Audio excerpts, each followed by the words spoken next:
तो दोस्तों कल हम लोगों ने सो गए थे और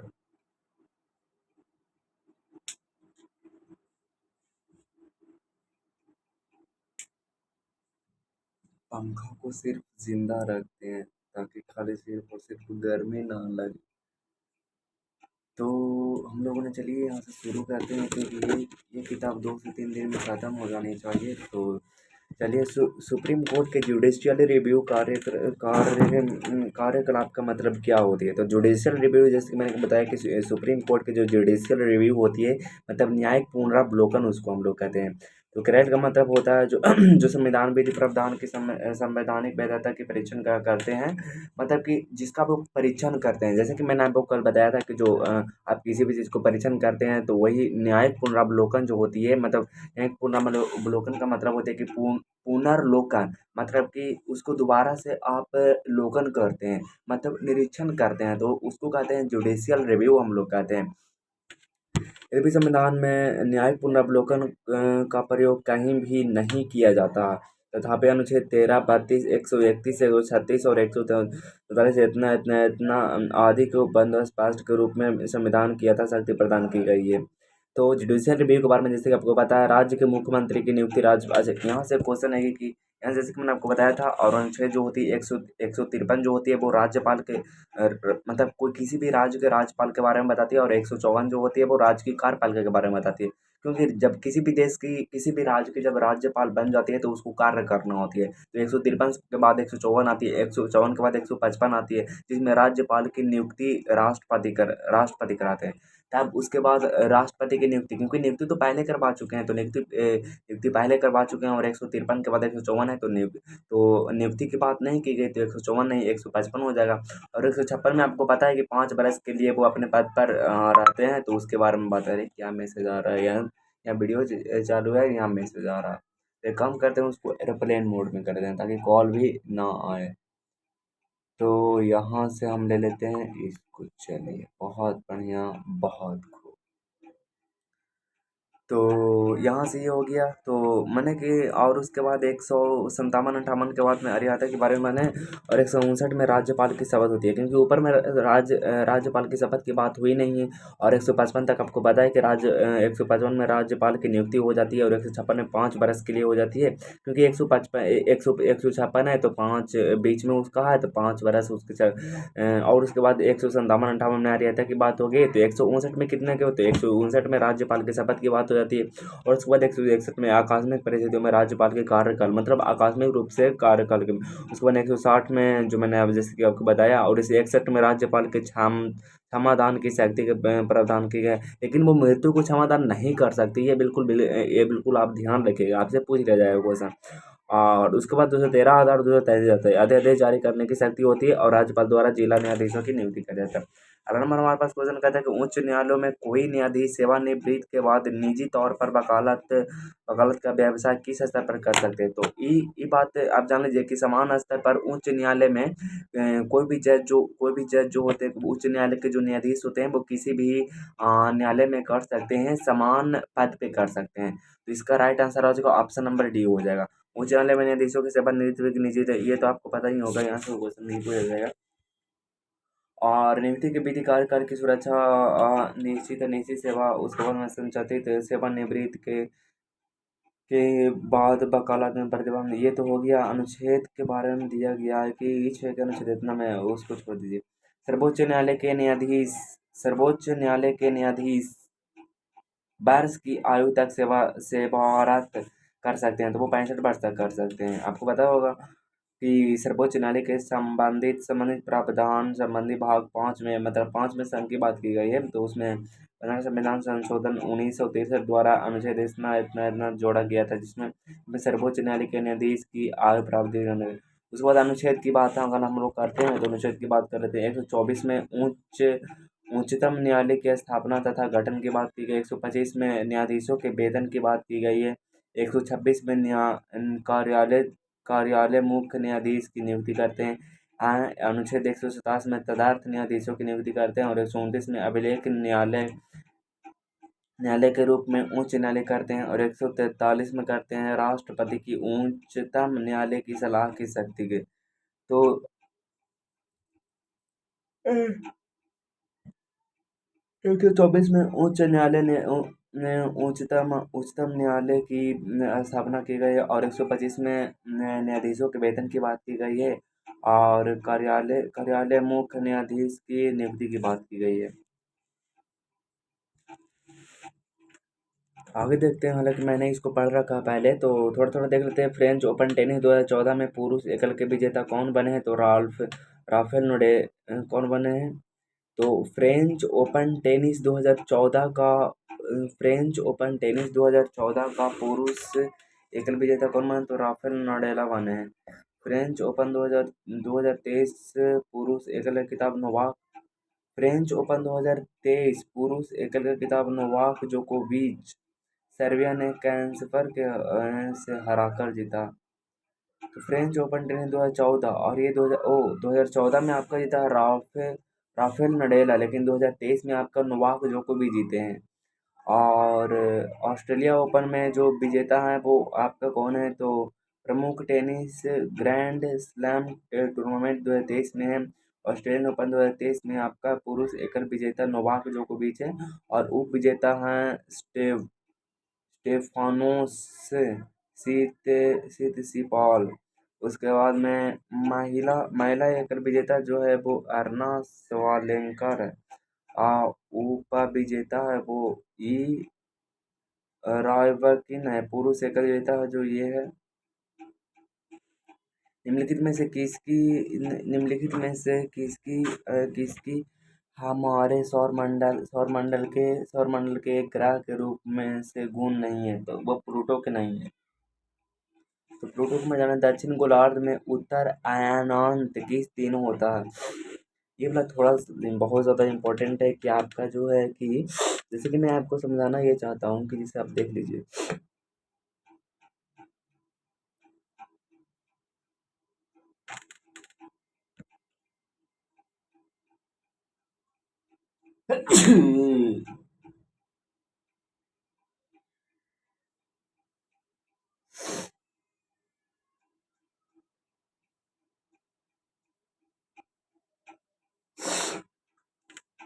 तो आप हमारे बाल देखने नहीं आए हैं, आप सुनने आए हैं। तो बात ये थी कि 22 दिसंबर को दक्षिणी ध्रुव के सूर्य की ओर झुके होने के कारण मकर रेखा पर सूर्य की किरणें सीधे पड़ती है। मतलब कि जो 22 दिसंबर होती है उसमें जो सूर्य होती है वो दक्षिणी गोलार्ध में होती है और दक्षिणी गोलार्ध में का मतलब होता है कि मकर रेखा पर वो रहती है और सूर्य जो है वो मकर रेखा पर एकदम लंबवत पड़ती है। इसके कारण दक्षिण गोलार्ध में दिन सबसे बड़ा और रात सबसे छोटी होती है। कब? 22 दिसंबर को। लेकिन 21 जून को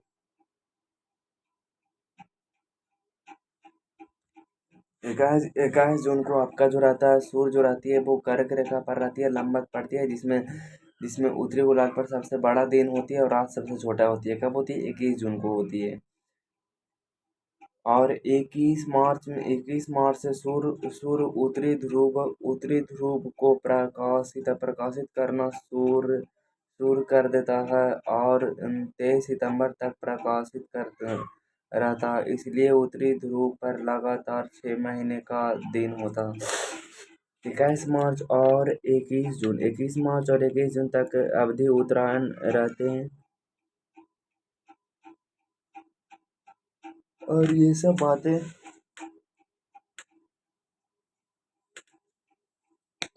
पृथ्वी के प्राकृतिक उपग्रह कौन होते हैं? तो प्रकृति का चंद्रमा होते हैं, जैसे कि आपको पता होगा। 5वां सबसे बड़ा उपग्रह है। नील आर्मस्ट्रांग सबसे पहले चंद्रमा पर गया था 20 जुलाई 1969 को। आपसे पूछ लिया जाए कि नील आर्मस्ट्रांग ने चंद्रमा पर सबसे पहले कब गया था? तो आप बताइएगा कि 20 जुलाई 1969 को, या तो फिर आपको ईस्वी भी दे दिया जाएगा या कभी कभी डेट भी दिया जाएगा। तो अगर डेट दिया जाएगा, डेट भी पूछ लिया जाएगा, डेट पूछ लिया जाएगा। और अगर इसी पूछता था तो आसान है, या तो फिर डेट भी पूछ लेगा तो आप उसका हाथ काट दीजिएगा, नहीं काटिएगा तो वो पूछ भी सकता है। सिंपल सीधी बात है।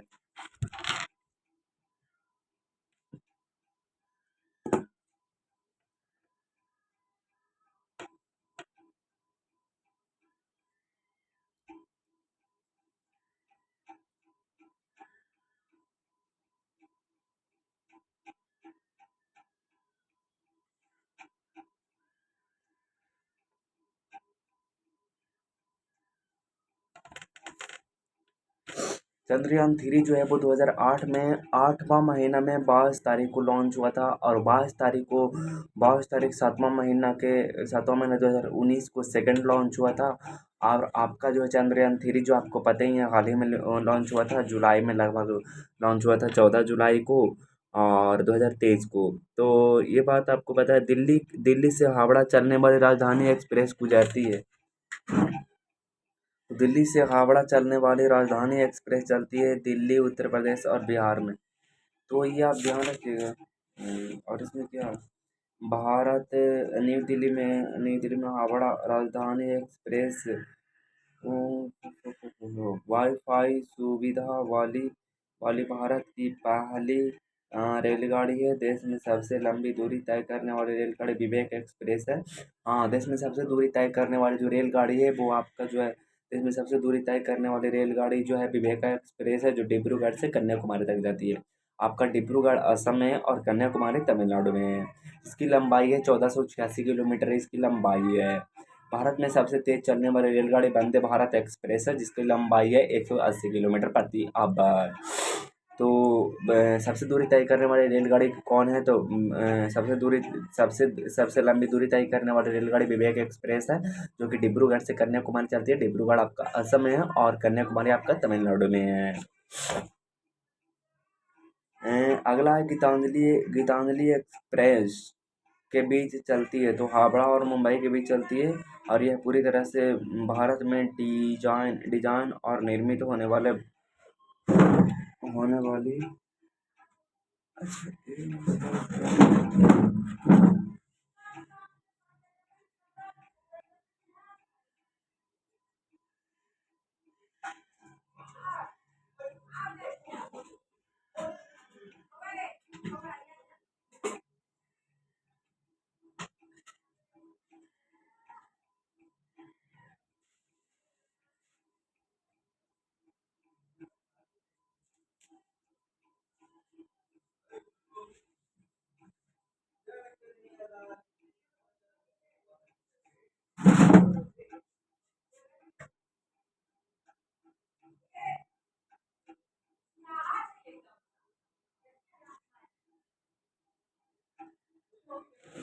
तो ये हो गया। अगला नंबर क्वेश्चन है, यहाँ तक हो गया था ना। दक्षिण दक्षिण नावल कमांड का मुख्य कार्यालय।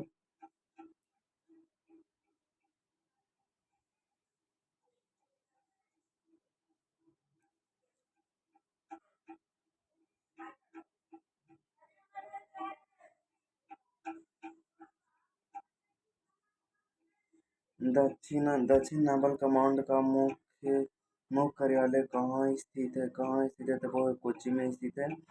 और दक्षिण नेवल कमांड का मुख्य कार्यालय से कोच्चि में स्थित है। जल सेना नेवी का मुख्यालय जो है वो द्वारका है। दिल्ली में इसका प्रधान एडमिरल रैंक का chief of the naval staff होता है। पूर्वी कमांडो का जो मुख्यालय है वो है कहाँ है, विशाखापट्टनम में। और पूर्वी कमांड का जो है वो कहाँ है, तो आपका विशाखापट्टनम में। और पश्चिम का कहाँ है, तो पश्चिम का आपका मुंबई में है। कमांडो का रहेगा, कमांडो वाला ना, सभी कमांडो हाई अलर्ट पर रहेगा। तो और उसके बाद आपका जो है दक्षिण कमांड, तो दक्षिण कमांड जो आती है आपके नीचे आती है, तो में कोच्चि भी आती है। और वर्तमान में जल सेना के, तो आप याद रखिएगा कि पूर्वी कमांड जो आपकी है, पूर्वी कमांडो जो है वो विशाखापट्टनम में है। और आपका पश्चिमी कमांडो जो है वो कमांडो कहाँ रहना पसंद करेगा, तो वो रहना पसंद करेगा मुंबई में। और उसके बाद दक्षिणी कमांडो की अगर हम बात करें, तो दक्षिणी कमांडो कहाँ रहेगा, तो वो रहेगा आपका कोच्चि में, शायद करके कोच्चि में। निम्नलिखित में से कौन सा देश का सबसे पुराना पहला मिलिट्री दल है, तो वो है असम राइफल। असम राइफल में आपको पूरी तरह से एकदम आर्मी वाला फीलिंग्स आती है, और बहुत ही मस्त जॉब है, जो कि एसएससी जीडी का जॉब है। तो एसएससी जीडी का फॉर्म आ रहा है, तो बिल्कुल आप इस चैनल को सब्सक्राइब करके रखें, क्योंकि मैं आपको एसएससी जीडी का भी तैयारी करवाऊंगा। तो बिल्कुल बने रहना चैनल पे, और सबसे पहले आप चैनल को सब्सक्राइब करके उस बगल वाले बेल नोटिफिकेशन को ऑन जरूर कर देना, ताकि जैसे मैं वीडियो अपलोड करूँ उसकी नोटिफिकेशन अपलोड हो ही आपके फ़ोन में तुरंत मिल जाए। और ये बिल्कुल फ्री है, इसमें कोई पैसा आपको पेमेंट नहीं करना पड़ेगा, ये बिल्कुल फ्री है, मुफ्त है। अगर हमारे पास क्वेश्चन है, कहता है कि असम राइफल, अच्छा, असम राइफल की स्थापना जो हुई थी कब हुई थी? 1835 में हुई थी। इसकी स्थापना मुख्यालय कहाँ है? तो ये शिमला में है। और केंद्रीय रिजर्व पुलिस बल जो सीआरपीएफ जो होती है उसका नई दिल्ली में होती है, और होम गार्ड का तो विभिन्न राज्यों में होती है। और एनसीसी का भी, एनसीसी का जो होती है वो न्यू दिल्ली में होती है। और आपका जो है टीए मतलब कि प्रादेशिक टीए जो होती है वो विभिन्न राज्य में होती है। और भारत तिब्बत सीमा पुलिस जो है वो न्यू दिल्ली में होती है। सीआरपी जो बीएसएफ होती है मतलब सीमा सुरक्षा बल जो होती है, वो न्यू दिल्ली में होती है। और आपका सीजी होती है मतलब तट तट रक्षा सीजी जो होती है वो 1978 में इसकी स्थापना हुई थी, और नई दिल्ली में होती है। त्वरित कार्रवाई जो होती है आरएएफ होती है। उसके बाद पूर्व पूर्व नेवल कमांड कहाँ स्थित है? तो पूर्व नेवल कमांड जो आपका है वो विशाखापट्टनम में है। तो पूर्व नेवल जो है वो कहाँ है? तो वो विशाखापट्टनम में। अब ये कहता है कि पूर्व नेवल कमांड विशाखापट्टनम में होती है।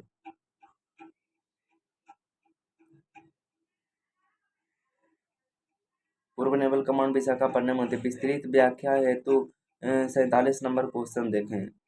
तो आप 47 नंबर क्वेश्चन यहाँ पे देखिएगा, तो 47 नंबर तो यही है यार।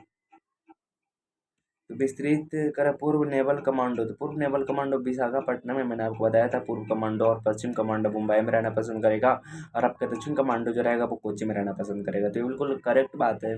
तो इसमें देखने कौन सी बात है? 47 नंबर क्वेश्चन कौन रहा? ये 49 है, 47 तो ओ ये रहा यार।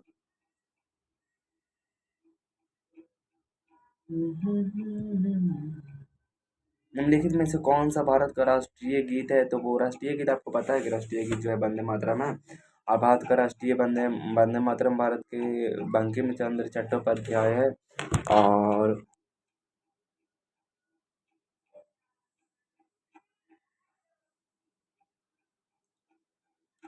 यार भूख मार नहीं रहा, भूख लगी हुई है।